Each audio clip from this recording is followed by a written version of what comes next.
Bago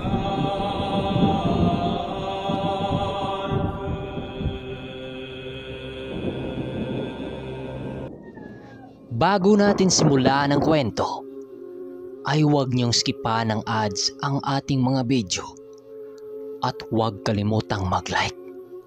Yun lang. Maraming salamat. Simulan na natin to. Kahit hindi na magawang makalipad ng dyablo, naging mabilis at maliksi pa rin ang pangangatawan nito. Kahit animoy naliligo na yun sa dugo dahil sa ginawa ni Nuli, ay para bang hindi nababawasan ang lakas nitong taglay. Nang tuluyan ng makalapit si Nuli sa matandang babae, bigla siyang napatigil. Nang muli itong nagpatugtog ng kanyang hawak na animoy plauta. Kasabay ng pagtugtog nito ay ang dahan-dahang paglusot sa kanyang likuran, ang bago nitong tubong pakpak. Matapos ang mga pangyayaring yon, piniling lumapit ng dyablo sa nangangalaga ng ahas. Habang nagmamasid si Nuli sa paligid, pinili niyang magpakawala ng mga atake gamit-gamit ang tabak sa kanyang bewang. Pagsipat ng matanda sa ginawa ni Nuli, agad din naman itong gumawa ng hakbang upang iwasan ang mga atake niya. Kasabay ng pag-iwas ng matanda ay ang pagsugod ng higanting ahas at ang demonyo sa kinaroroonan ni Nuli.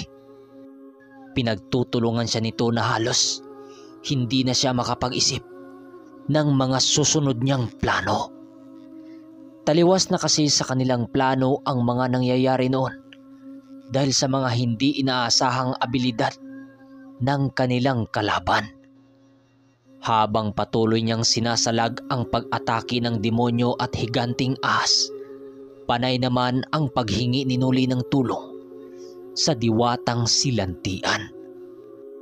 Alam niyang giginhawa ang kanyang sitwasyon kung tutuparin ng diwata ang kanyang kahilingan.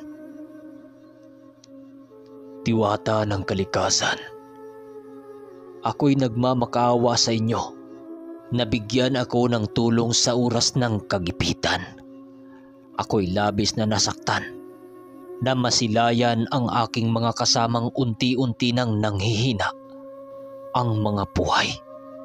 Ang nais ko lang ay magkaroon ako ng karagdagang kapangyarihan upang maipagtanggol ko ang lahat na aking mga kasama.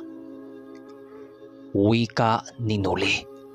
Kasabay ng pagsangga nito sa walang habas na pag-atake ng mga nilalang ay ang patuloy nitong paghingi ng tulong sa diwata ng kalikasan. Hanggang sa dumating na sa puntong hindi na niya nagawang mailagan ang ginawang pag-atake ng ulupong at demonyo. Nang tuluyan na siyang magapos ng ulupong, walang habas naman siyang pinag-uundayan ng saksak ng kasama nitong dyablo na kanyang kalaban. Ngumingisi-ngisi ang demonyong yon habang patuloy na nagbibigay ng malalalim na sugat sa kanyang katawan. Nang mararamdaman na niya ang panghihina ng kanyang katawan, biglang merong isang tinig ang pumasok sa kanyang isipan. Alam niyang hindi si Barangaw ang nilalang na yon, bagkus ay ang anak nitong silantian na si Maria. Huwag kang mag-alala, Nuli. Parating na ang tulong na inaasa mo. Wika ni Lantian. Ilang minuto pa ang lumipas. Biglang napalitan ng ulap ang kalangitan. Kasabay nito ang pagbaba ng isang napakaasul na liwanag galing ng kalangitan.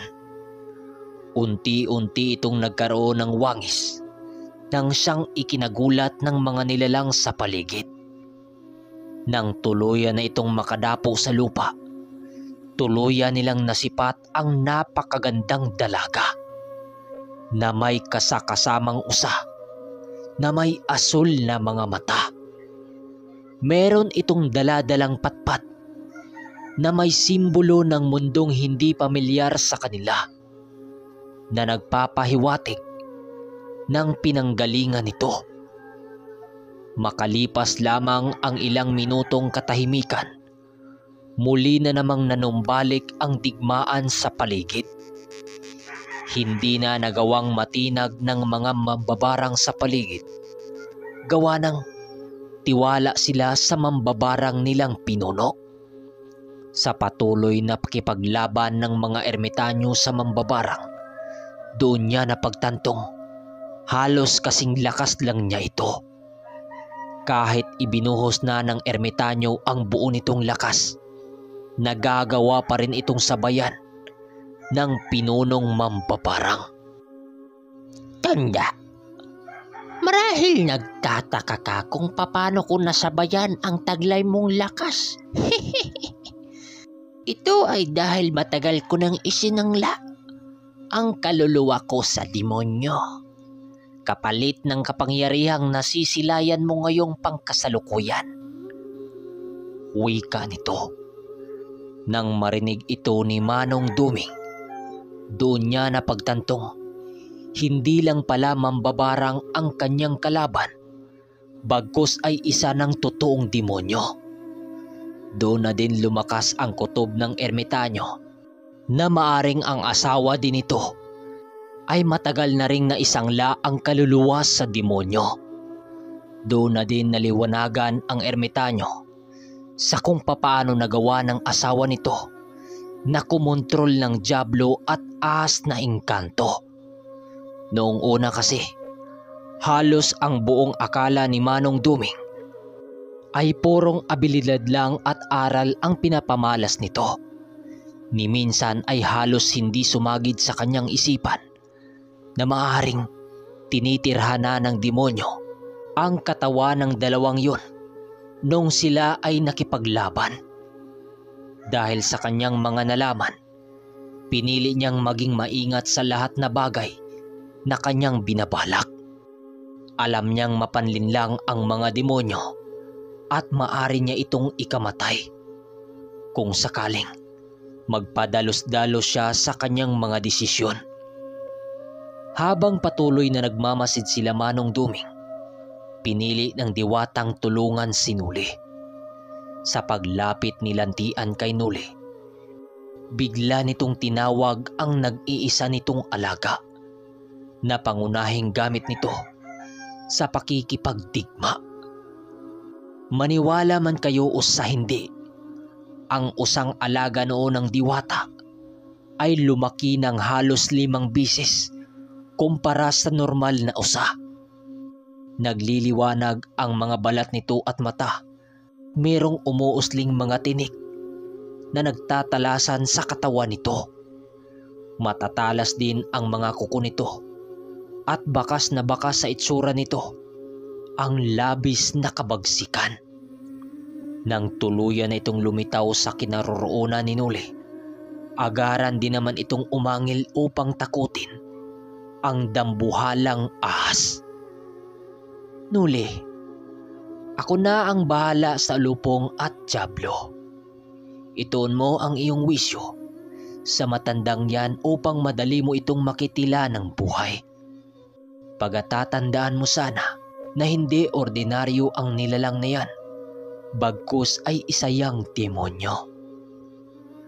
Wika ng diwatang si Lantian. Nang marinig ito ni Nuli, agaran din naman itong nagpapasalamat sa binigay na tulong sa kanila ng diwata ng kalikasan. Maraming salamat ho sa tulong na ibinigay niyo sa amin, aking kamahalan, sagot ni Nuli. Matapos nitong makapagwika, agad din naman itong sinugod ang babaeng nangangalaga sa ulupong. Sa pagkakataong ito, hindi na siya matutulungan ng ulupong at ng dyablo. Habang papalusob noon si Nuli, alam niyang dahan-dahan ang pumanig sa kanya ang panahon. Hindi niya ito maaring palagpasin dahil sa wala ng susunod na pagkakataon. Nang tuluyan ng masunggaban ni Nuli ang matanda, agaran din naman niya itong inundaya ng kampilang nagbabaga. Habang patuloy itong ginagawa ni Nuli, wala namang nagawa ang matanda at ilang minuto pa ang lumipas. Tuluyan na nga silang bumagsak sa lupang kanilang kinatatayuan. Nang nakahanap ng pagkakataon ang babae upang makalayo, agaran din naman itong kumaripas ng takbo. Sa pagtakbo nito ay gamit-gamit nito ang kanyang mga kamay na para bang mahalintulad mo ito sa isang sigbin. Habang tumatakbo ang matandang yon, panay ang pag-usal nito ng mga katagang halos hindi maintindihan ni Nuli. Hindi naman niya ito gaanong iniisip sa kadahilanang ang nais lamang niya noon ay kitila ng buhay ang matandang yon. Akala mo ba makakatakbo ka? Wala ka ng lupang tatakbuhan, demonyo ka. Tapos na ang palabas nyo. Kaya hayaan nyong ipakita namin ang aming pagtatanghal. Wika ni Nuli habang sinusundan ang matandang nangangalaga ng ulupong. Sa kabilang dako naman, patuloy pa rin ang pakipaglaban nila Manong Duming sa pinunong mambabarang. Dahil yun ang pinuno ng angkan ng kalaban, ay halos ng lahat na sigbin sa paligid ay nakakaya nitong utusan sa lahat na kanyang kagustuhan. Habang patuloy na sumusugod ang natitirang sigbin sa paligid, panay naman ang pagpatay dito ng dalawang ermitanyo. Sila Tonyo at Danilo noon ay hindi na gaanong natatambakan ng mga sigbin sa kadahilanang ang karamihan ng mga ito ay tuluyan ng nilang napaslang. May ilan sa kanilang kaanib ang nag-agaw buhay, pero ito'y isa lamang pagsubok para sa kalayaan ng lugar ng tarusan. Sanay silang makakita ng mga kasama nilang naghihirap, kung kaya't hindi na bago para sa kanila ang ganong pakiramdam. Sa pagpatuloy ng digmaan, halos maligo na ng dugo ang mga kasama nilang malubha ang sugat.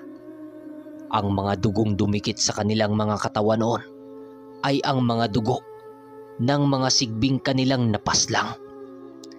Habang abala sila Tonyo sa pakipaglaban, bigla silang nagulat na papalapit na sa kanilang kinaroroonan ang isang bungkaw na nasa ilalim ng kapangyarihan ng mambabarang. Nang mapagtanto nilang sila ang pakay ng mga ito, agaran din naman lang tinungo ang ilan sa kanilang mga kasama. Ginawa nila ang dalawang bagay na yon upang kahit papanay meron silang katuwang sa pagharap ng isang bungkaw. Hindi kasi ordinaryong bungkaw ang nakalaban nila noon, gawa ng masyado ng mataas ang impluwensya ng dyablo sa nilalang na yon. Ayon kasi kay Manong Duming na kapag nangibabaw na ang impluwensya ng dyablo o ang dyablo mismo, ay magagawa din itong mapangibabawan ang kahit na anong nilalang na pinangangalagaan ito. Hindi makakatakas ang engkanto sa dyablo dahil isa ito sa mga nilalang na kaya nilang sapian. Wala kasing mga kaluluwa ang mga ito, kung kaya't napakadali para sa mga demonyo na ito'y pangibabawan at sakupin. Sa patuloy na pakipaglaban ng gabay ni Nuli kontra sa ulupong at dyablo, ay halos kitang-kita ang pagiging angat ng diwata. Ang engkantong ahas noon ay naghihirap na sa kanyang kinaroroonan. Gawa ng labis-labis ang pinsalang natatanggap nito sa diwata ng kalikasan. Kahit isang tungkod lang ang gamit nito, ay nagawa nitong makalikha ng malalaking pinsala sa dyablo at ulupong. Okay mga kaermitanyo, hanggang dito na po muna ang ating kwento. Sa hindi pa nakapag-subscribe at mag-like, i-like nyo ang ating video upang hindi kayo maligaw sa susunod na kwento.